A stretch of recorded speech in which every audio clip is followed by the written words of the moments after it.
Hey guys, welcome to a new video. Today I want to talk a little bit about the popularity of Broodwar of StarCraft 2 and also of League of Legends here in Korea, and why the popularity, especially from StarCraft 1 to StarCraft 2, changed quite a lot here. By the way, I'm today in one of the cafes that is really directly at my buildings. It's pretty awesome. I really like it here. It's not really all too big. And it's just pretty cozy. It's exactly right where my building is, so I only have to walk downstairs. I don't even have to leave the building. It's raining today outside, which is a little bit annoying. But the one thing that I really... So the people here are actually really nice. One of the main reasons why I love to come here. It's really rainy outside today, but what I really like about it is that if you just go up the stairs, you have like a bit of a second area. The ceiling is really low, so you have to be careful that you don't bump your head, but it's really secluded and it's kind of nice to just be up here. So usually there are not too many people, you have a nice view downstairs and also like to the outside, and it's just really nice. But what I actually wanted to talk about today is, of course, StarCraft, Broodwar, and also a bit of League of Legends and Sudden Attack, World of Tanks, free games, basically. But before I do that, I actually do that for the second time today, because I recorded everything already earlier on, and I was quite happy with myself, sat in the cafe for another hour and read a bit, went up to my apartment and started to edit the video. And while I was copying all the files over to my hard drive, I had a look at the folder that I was copying it into, and I saw, well, all these files, I really don't need them anymore. They are just files that I had over from like videos that I finished already a long time ago. So I deleted all of those, while the other files, the new ones, were copied into the folder. And I don't know how it happened, but for some reason I deleted the main files for this video. And I tried to recover them. It was not my proudest moment. So I realized, and it was like, oh my god, that didn't really happen, right? I'm not that dumb. Apparently I am. So I tried to recover the file. And I went online and downloaded a few of those programs that I can use to recover deleted files. It kind of worked, but only a little bit, because for some reason only half of the file that I lost was recovered, and at some point I just surrendered and I thought, okay, well, I have to record the whole thing again. Which is not a big deal, because it also allowed me to collect a few of my thoughts. In the earlier take, I had a couple of things where I wasn't really quite sure if I expressed myself correctly, so I wanted to do that again. And talking about the popularity of Broodwar, of StarCraft, and games like League of Legends, there's one thing that is really important to note, and it's the Korean culture, especially when it comes down to gaming, and how heavily it's connected to PC bangs. So a lot of you guys, or a lot of the people out there that go on Reddit and also on Team Liquid, have been noting in the past that the viewership, or at least the crowds that are at Plural League and are also at GSTL and GSL, is a lot less than what you guys saw on TV a few years ago when Broodwar was like the popular game in Korea. And everyone just jumps to the conclusion immediately that the game is not as popular as, like, StarCraft 2 as a game is not as popular as Broodwar was. And that's certainly right. I mean, that's something that is definitely true. But you have to think about why that is, because it's very different from what a lot of people think. Most people that see this and jump to that conclusion immediately assume as well that the game is just a lot worse, that Koreans don't like the game. But the reason behind it is a very different one, and it's heavily connected to the gaming community in Korea and how that works. So StarCraft Broodwar rose to popularity within the Korean mainstream because of the PC bangs. And PC bangs are the internet cafes in Korea, and they are everywhere. They are really everywhere. At some point, I really thought that there are more PC bangs within Korea, within Seoul, that there are McDonald's in the US. It's crazy. You can't walk for like 10 meters without finding another PC bang. And especially during the Broodwar days, like, everyone would just go to a PC bang after school or during a break and just play with a few friends. And Broodwar was essentially free to play in Korea. Of course, if you are living in the US or in Europe, you usually had to buy an account, but the version that they ran in the PC bangs were cracked versions. So there was no problem for them for like a Korean to go to a PC bang and play it with a few friends. And then came StarCraft 2. And with StarCraft 2, everything changed, because suddenly you had to buy an account. Blizzard, when they released Wings of Liberty, tried to just cater a little bit towards the Koreans, and they made the game within Korea a bit cheaper than it was in the Western world. But you still had to pay for it. And the Koreans, for them, it didn't really matter. If you had to pay like $40 or $30, that was not an issue at all. It was the question whether you would like to buy a game at all. And for them, that didn't really make a lot of sense. Because if you go to a PC bang as a Korean, you have so many games you can play. There are a ton of free-to-play games, and a lot of them cater directly to the Korean community. Korean games that have been developed within Korea that run also on a Korean client.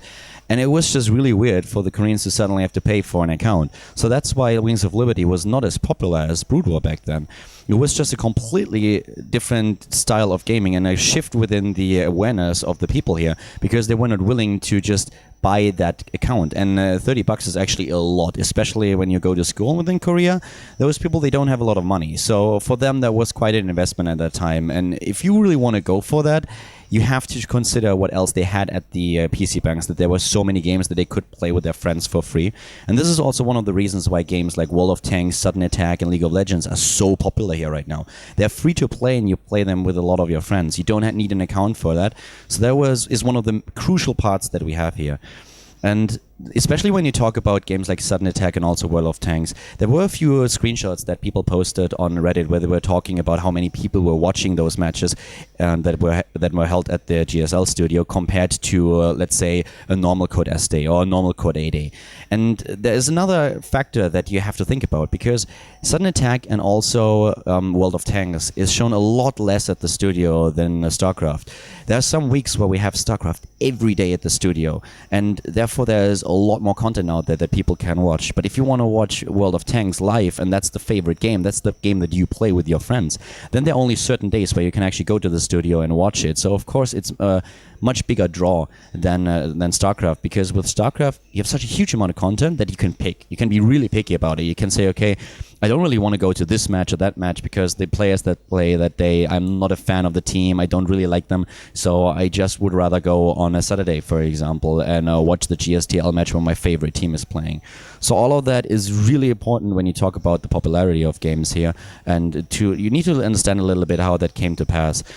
Blizzard tried to change that a little bit when Heart of the Swarm came out.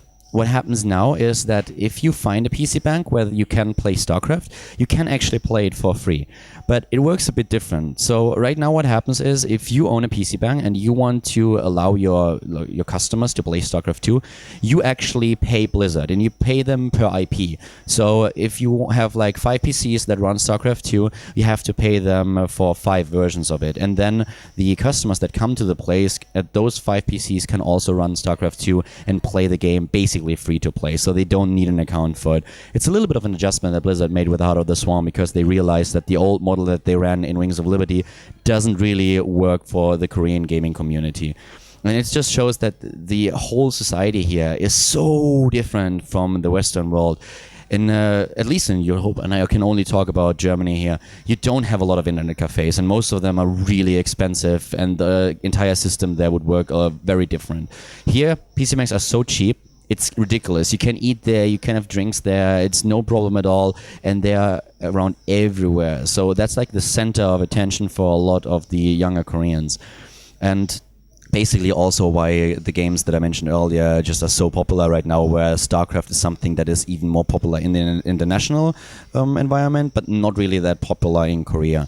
And that's also one of the things that is really important to note here. Yes, if you compare Broodwar with StarCraft, of course within Korea, Broodwar is much more popular, or was more popular than StarCraft nowadays is.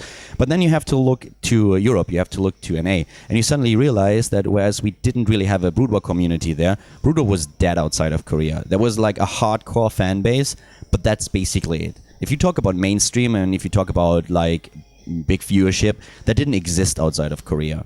So now suddenly we have StarCraft 2, and everything changed. In Korea, StarCraft 2 is not as popular as Broodwar was, but within the Western cultures, Europe, America, also Australia, for example, it is so popular right now, and there's so many people watching that it's crazy. So it's just this shift that we have in the viewership, and of course also just this demographic shift where a lot of people that from Western culture are now just watching esports, whereas in the Korean community esports is still really important. Just the focus has shifted a little bit from StarCraft 2 to other games that are free to play, like League of Legends, for example.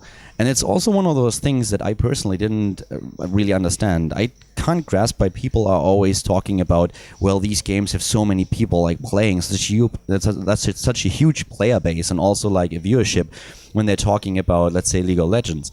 And I feel that's really normal. I mean, that's what you would expect, because you have StarCraft, which you need an account for, you need to pay for that game.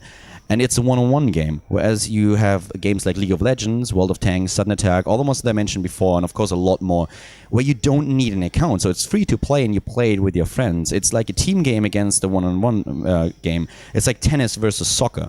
And of course, in that case, the team game will have more viewers. And it's also like really easy to explain that. Think about what happens if you play a team game. Let's say I play Dota 2 or I play League of Legends. If my team loses, it's not my fault. I played perfect. I have no idea what you're talking about, but you fucked it up. You were on my team and you played bad. I did everything right and we only lost because of you. But when we won, it's of course all because of me. I played so amazing and without me, nothing would have happened in that match. So it's much more rewarding because every single time you lose, there's someone to blame. It's not your fault. But if you win, you can also just, everything is just contributed to you, attributed to you. Whereas if you play StarCraft and you lose, there is no one to blame. It's your fault.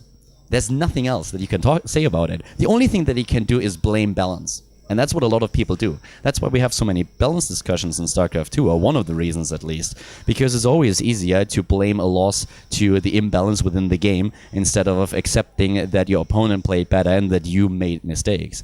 So that's one of the explanations why it's so much easier or so much more rewarding to play a team game compared to a one-on-one game. But I personally, I have to say that I enjoy watching StarCraft a lot more than I enjoy watching like team games like Dota and also League of Legends. Even though personally I like Dota a lot more than League of Legends, and I enjoy watching these games every now and then, so it's a little bit different. But this just comes all together to the same thing. How does viewership? How is viewership being created? How do you generate a big player base? And why is popularity amongst those games so different, especially when talking about StarCraft compared to free-to-play games? So I feel it's really important to note, and I know a lot of you probably already know about this because it has been discussed in the past. But every now and then it pops up on the big community websites and the forums, and I feel it's something that a lot of people don't realize. At least when it comes down to the reasons why there was this shift in focus within Korea. And the gaming community, or the how this gaming community works, is only one of the factors. There are a lot of other things, like especially nowadays, what parents want for their kids in Korea is also to not focus too much on gaming in general, but it's really important here to have a good education and to go to school, go to university later on. And what the government is trying to do, and also the society within Korea, is to get the kids a little bit away from the PC banks and try to give them more opportunities to just express themselves within their free time, doing sports, for example. So it's not like they're trying to like shut down gaming or anything like it. That's not what I wanted to say. It's just like they're offering alternatives now, which weren't there in like 10 years ago. And it's just a subtle thing. There are a lot more things to it, and a lot of these reasons are very sociological, but you have to kind of keep that in mind when you talk about gaming in Korea and also talk about the popularity of the games. So I hope that you guys could learn a little bit today and maybe understand the community, the gaming community within Korea a little bit better. And if you liked the video, make sure that you upvote it. And I would always be happy if you guys would subscribe to the channel if you haven't done that already. And I see you guys next time. Have a good day. Bye-bye.